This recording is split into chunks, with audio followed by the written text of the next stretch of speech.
Ya habíamos quedado en la primera parte, lo que era la tabla periódica, o sea, la tabla periódica de mantención. Después viene el tema de las herramientas que vienen debajo del asiento trasero, el tipo de herramientas. Ahí tenemos básicamente lo que es la llave de bujía, para retirar la bujía de la moto. Después el retiro del carenado, que es de la versión Naked.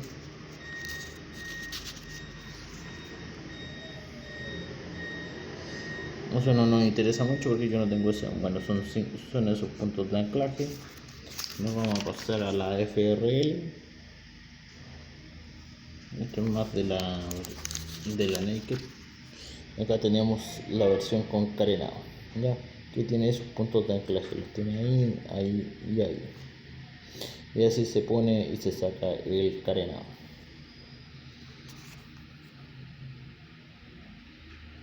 Ya, y los puntos de lubricación, dice que los interruptores eléctricos no se lubrican con grasa ni con aceite, obviamente porque se pegan. Ahí tenemos los puntos de lubricación.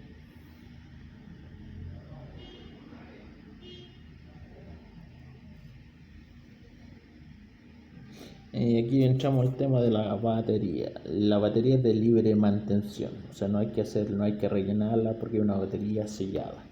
Y la importancia de la batería dice: las baterías producen gas de hidrógeno inflamable que puede explotar si se expone a llamas o chispas. Por lo tanto, mantenga las llamas o chispas alejadas de la batería. Nunca fume cuando trabaje cerca de una batería porque tienen gas de hidrógeno y suenan bien feo cuando explotan las baterías. Yo he visto baterías explotadas y suenan muy muy feo.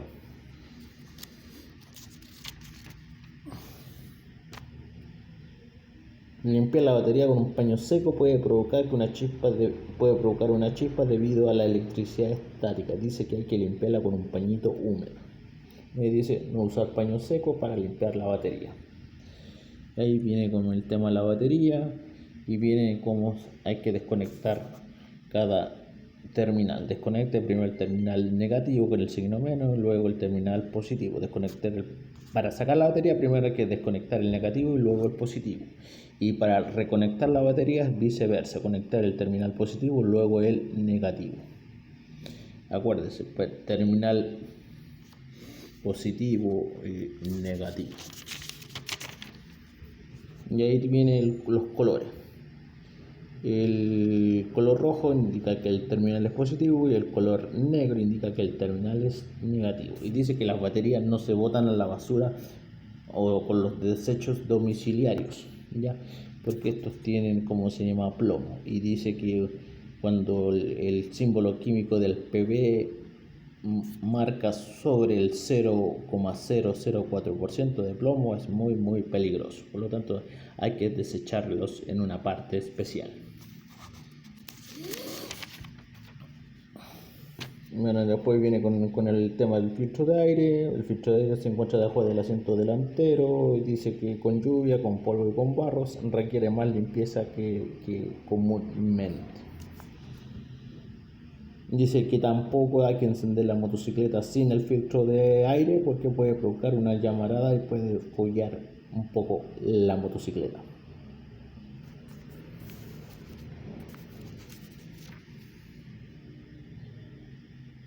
La retiración de los pernos para el filtro de aire, recuerden que, como dije, va debajo del asiento del conductor.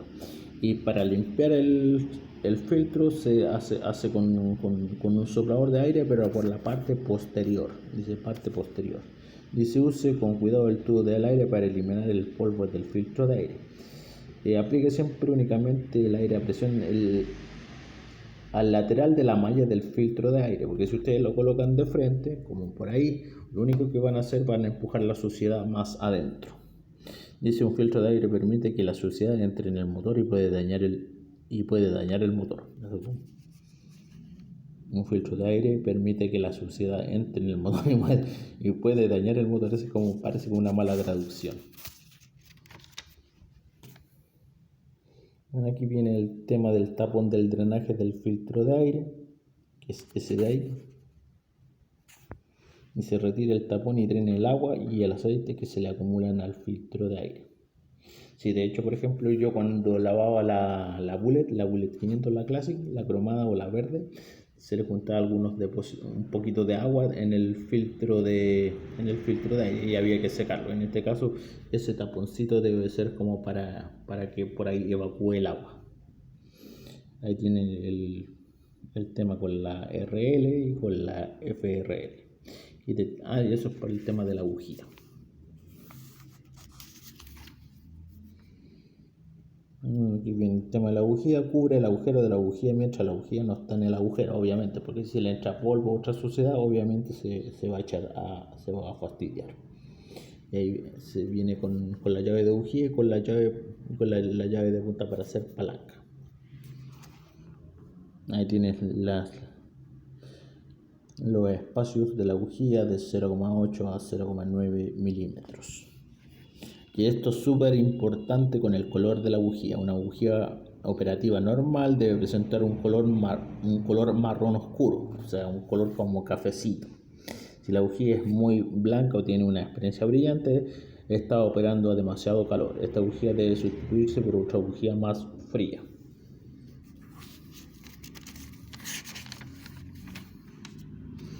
Y ese es el tipo de bujía que necesita esta motocicleta, la MR8E9. Aquí lo pusimos más bajito. Y dice que para atornillar la bujía, como se llama a la motocicleta, una bujía 9 se le da una vueltecita con los dedos y luego, como se llama, media vuelta de apriete con herramienta. Y cuando la bujía es vieja es también con los deditos y luego se le da un octavo de vuelta con la herramienta. Y aquí dice que hay que cubrir el agujero de la bujía, como dice después el manguito del combustible, que dice que si tiene un hoyo, está perforado, tiene una fuga de combustible, hay que cambiarlo. Ahí está el dibujo.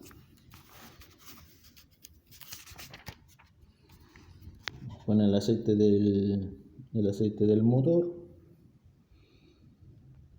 Dice que nunca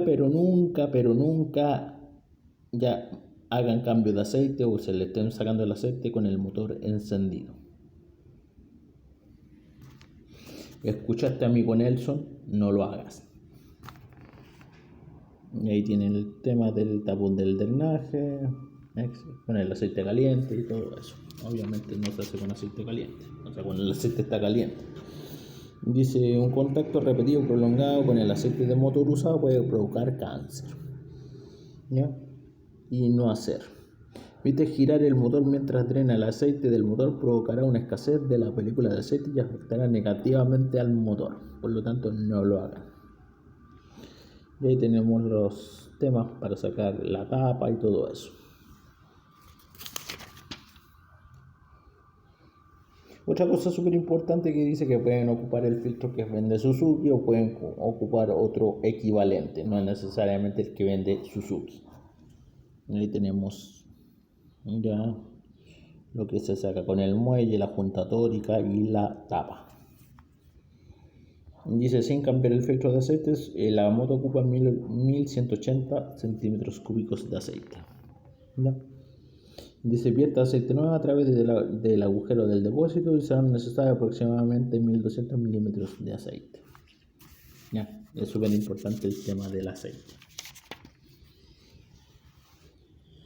Luego venimos la inspección del ralentí, que son entre 1400 a 1600 revoluciones por minuto. El ralentí tiene que mantenerse con el motor caliente entre esas cifras, entre los 1400 a los 1500 le puse yo, y hay que corregirlo. 1600. Ahí dice 1600, ahora dice 1600. Y es el movimiento que tiene que tener el cable del acelerador de 2.0 a 4.0 milímetros. Y también el recubrimiento del cable del acelerador, que dice que hay que limpiarlo con un paño húmedo.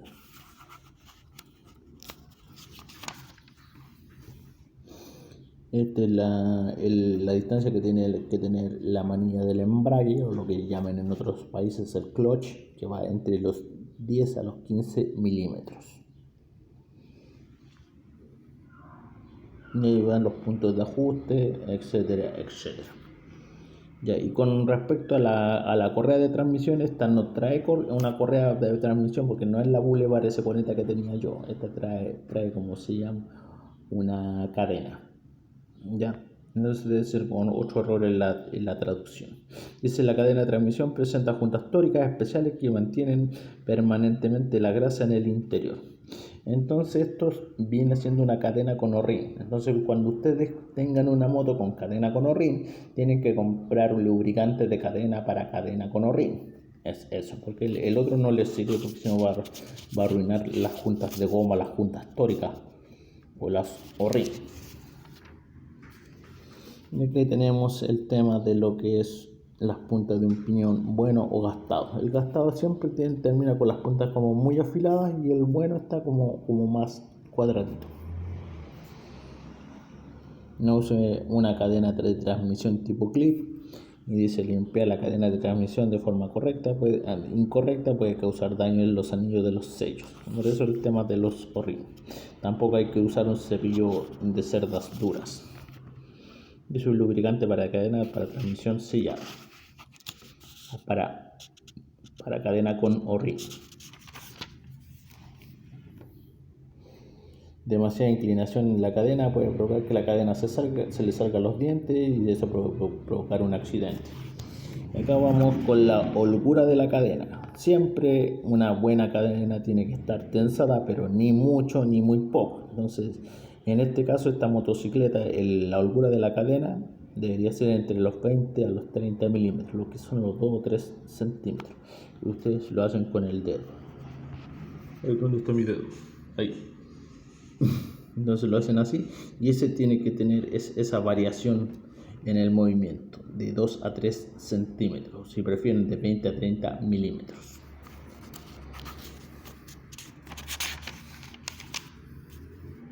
Bueno, aquí habla de los frenos y dice que el tema de la inspección de los frenos, regulación de frenos, todo eso se tiene que hacer con las mantenciones o con un mecánico calificado. Acá tenemos con respecto al líquido del freno, que es en el depósito del freno delantero y luego en el depósito del freno trasero, lo que es un mínimo, lo que es un máximo. Ahí está el mínimo y el máximo. Si el nivel de cada depósito se encuentra por debajo de la línea inferior, inspeccione el desgaste de las zapatas o el freno. Súper importante, porque a mí me pasó con la Shadow 150. El líquido de freno disminuye por filtraciones o por desgaste de las pastillas. Cuando se desgastan las pastillas de freno, el líquido de freno tiende a bajar. ¿Y qué hace uno como novato? Va, abre el depósito y le mete más líquido de freno, lo que es incorrecto. En ese caso hay que cambiar las pastillas. Y esta moto ocupa líquido de freno 2.3 y 2.4. En el freno delantero ocupa 2.3 o 4 y en el freno trasero solamente 2.4. Tampoco hay que mezclar los dots. Ya no se mezclan los líquidos, el líquido de frenos. Si se ingiere el líquido de freno, no induzca el vómito. Es como raro que alguien le dé intencionalmente por tragar la botella de líquido de freno. Pero en el caso que suceda eso, dice que no hay que inducir al vómito y hay que ir a un centro asistencial de envenenamiento. Ya ahí tenemos los zapatas de freno. Cuando hablamos de zapata, aquí en Chile nosotros lo conocemos como pastillas de freno. Y ese es el nivel de desgaste de las pastillas, lo que está marcado. Dice: si una zapata delantera o trasera está desgastada hasta la línea del límite de desgaste acanalada, suele sustituirse por una nueva. Y generalmente hay que sustituir el par, no se sustituye una y se deja la otra sin tocar. Ya, y luego de eso, cuando tú cambias pastillas, hay que bombear el freno al reemplazar las pastillas, porque la pastilla empieza a apretar hasta que llega a contactarse con el disco del freno, y ahí sí que funciona. La sustitución de las zapatas de los frenos sin bombear el pedal, palanca de freno, puede presentar un mal rendimiento de los frenos, lo que puede provocar un accidente. Entonces por eso hay que bombear la pata del freno o la manilla del freno para que el pistón se ajuste específicamente con la pastilla y hacia el disco de freno. No apriete ni pise la palanca o el pedal de freno cuando no tenga todavía las pastillas en posición. Después dice que hay que reemplazar siempre el par de pastillas, no se reemplaza una, se reemplazan las dos, el parcito. Y luego tenemos la distancia que tiene que tener entre el reposapié o el estribo con respecto a la palanca del freno, que son de 39 a 49 milímetros, son casi entre 4 y 5 centímetros. La posición del pedal con respecto al reposapié. Y luego para ajustar el interruptor de la luz de freno, que también va, como se llama, en el pedal del freno.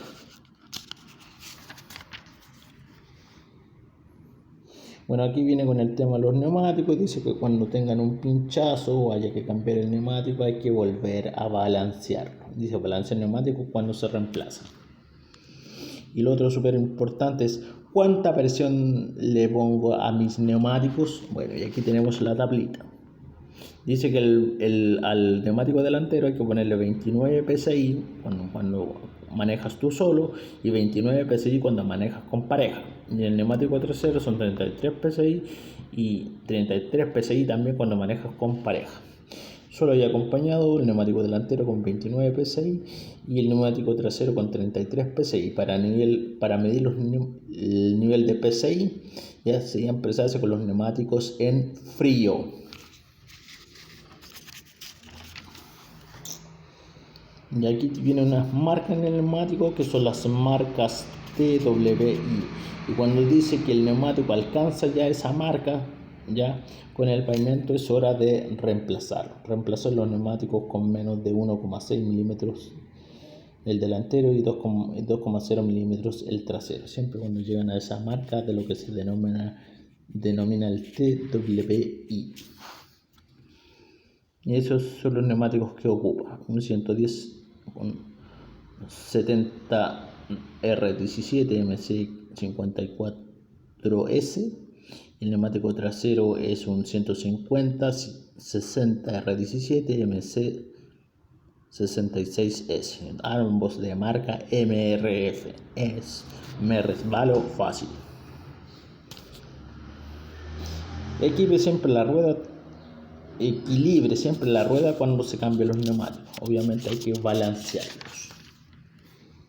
Aquí tiene más advertencia que hay que seguir al pie de la letra las instrucciones, o si no te puedes caer, te puedes provocar un accidente. Los neumáticos son sin cámara.